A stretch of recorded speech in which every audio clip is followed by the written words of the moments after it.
is a learning roadmap. And on this learning roadmap, students are going to do multiple different things throughout it. However, I'm going to show you a way that you can differentiate this learning roadmap using Kami. So again, I went ahead and I just kind of planned out what makes a really great lesson. So usually a really great lesson has some type of watch it or mini lesson or maybe a video. There's an organize it where they're going to take their ideas that they learned and really organize that information. Then they're going to either read it or maybe even apply it, explore it, write it, assess it. So again, I've just kind of taken what is it that makes a great lesson. Now I'm going to go ahead and open this up in Kami. And with Kami, if I wanted to, I could go ahead and create this roadmap for my students where I could add in different activities that they would be working on. However, differentiation in my classroom is a huge, huge need. So what I'm going to do is I'm going to just assign it with all of these blank pages. And you're like, well, what are the kids going to do? So I'm going to go ahead and I'm going to assign this to my students by going to the menu bar and creating an assignment. And I'm going to go ahead and do 4, and I'm going to do my class, and I'm going to call this the Learning Road Map, and I'm going to do math. Because again, the concept is math, but I'm going to show you something really cool. Make a copy for every student and assign. So my students are going to get this roadmap assigned to them. And it's just going to take a moment for it to load because again, there are a couple different pages in that roadmap. And what my students are going to do is they are first going to open up that roadmap. So first I do need my students to open up the roadmap. It will trigger ClassView to load and have their screen on my screen. So I'm first going to have them come in, open with Kami, and then what I'm going to have them do is just come in and take a picture of themselves using Kami. My students are going to add their little image to what they're working on. So they're going to be first on that watch it step. So again, I like to use the image because of this. When I go into my Google Classroom as the teacher, and I go in and I view class view, so let me go over to student work, class view, I'm able to see all of my students at the exact same time. And the reason I love to use that photo is because it lets me see really quickly what my students are working on. So let's go ahead and zoom out just a little bit. And again, there's that student, Stephanie. I can see what she's working on. You also, if you're using Google Classroom, just need one student to open up and then it will work in ClassView. So sometimes if I'm planning this ahead of time, I will have one student open it up and then I will say, okay, close it. And then I can complete the lesson planning. So there's my student. And I've got watch it. Well, Stephanie right here, I need to go to YouTube. So I'm going to go ahead and open up YouTube, is working on fractions. So I'm going to find a video on fractions right here. This video looks great. It's going to play without the ads. It's going to have without the distractions. And I'm going to insert this video on fractions for this student. Student Leslie, though, she's working on multi-digit multiplication. I'm going to go to this video and I'm going to add it onto that ClassView document. So again, I go to Add Media, Video, and I insert this video. See how I'm able to differentiate these activities based on what my students need and what they're working on. So again, I have this student who's working on fractions, this student who's working on multi-digit multiplication, where I might have another student who's working on multi-digit division, maybe 5th grade, right? So here, let's go ahead and grab this video right here, going over to ClassView, Add Media, and again, inserting that YouTube video and adding this video right here.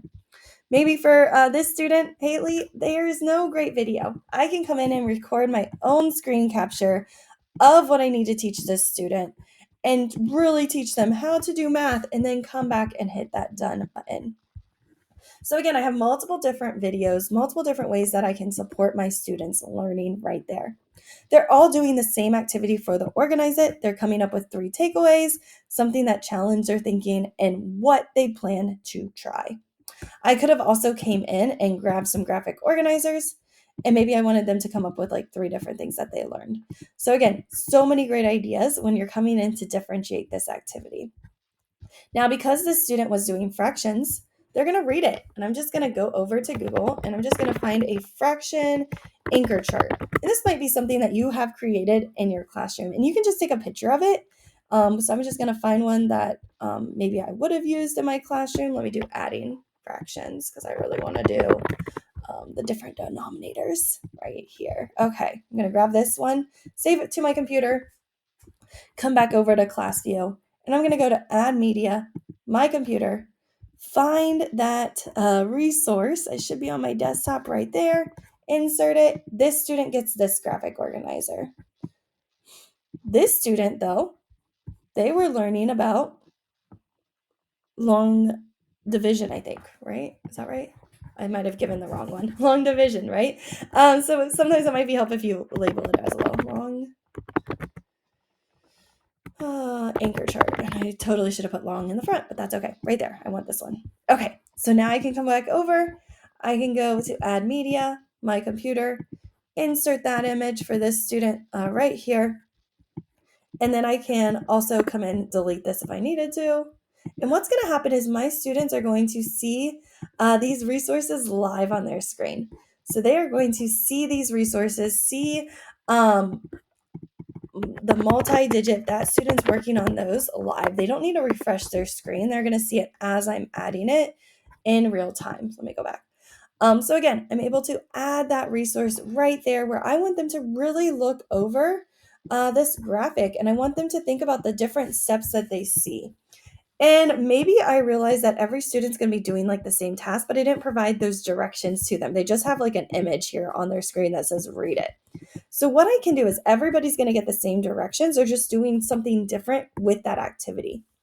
I can come back to my Google Classroom and hit update work. Update work is like your UDL button. It's going to go out to every single student. So if they watch it, they're going to watch the video, organize it, they're going to take notes, read it. This is where they're all going to have something different to read. But I'm going to come in here and I'm going to use my voice comment. Hey guys, for the read it today, you're going to look at the anchor chart that you have. I want you to use the highlighter tool, the drawing tool, and I want you to circle the steps and then use the text box to write out what you notice.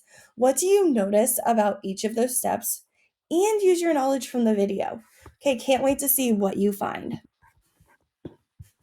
Once I have that audio clip, I can publish those changes, publish. Every single student is going to get this little dot on their screen on the read it, there it is, and they all have that same audio note. Even though their resources are different, they still have the same direction for it. And then again, I can go in and explore it. So maybe this student, I need a fractions worksheet. And again, you could go in your Google Drive, you could create your own questions, whatever you want to do.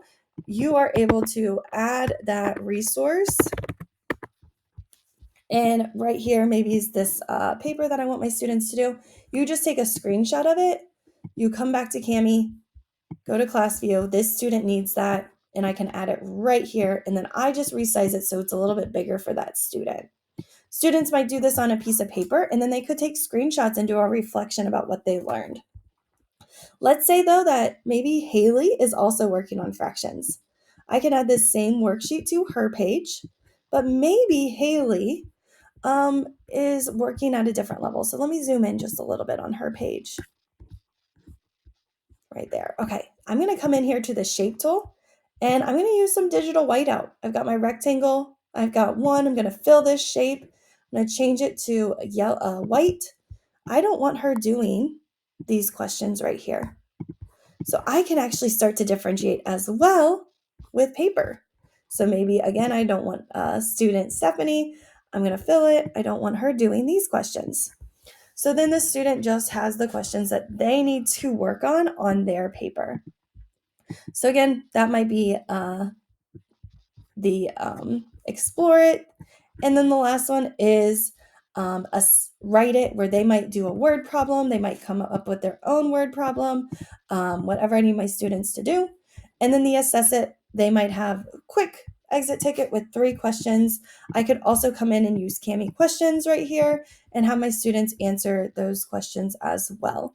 When I'm doing this, you might want to save things to your annotation bank.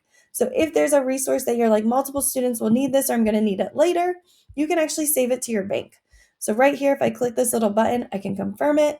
And where it goes is it goes to the toggle sidebar, right here, this little box, and then it goes all the way at the bottom. And what I do is I create these little folders up here and I organize it by topic. And then I can pause and add those resources in here. And then all I have to do for Haley is drag and drop the resource that Haley needs. Drag and drop the resource that the student needs. So again, it's really great, easy to differentiate for students when I've got multiple different things going on in my classroom.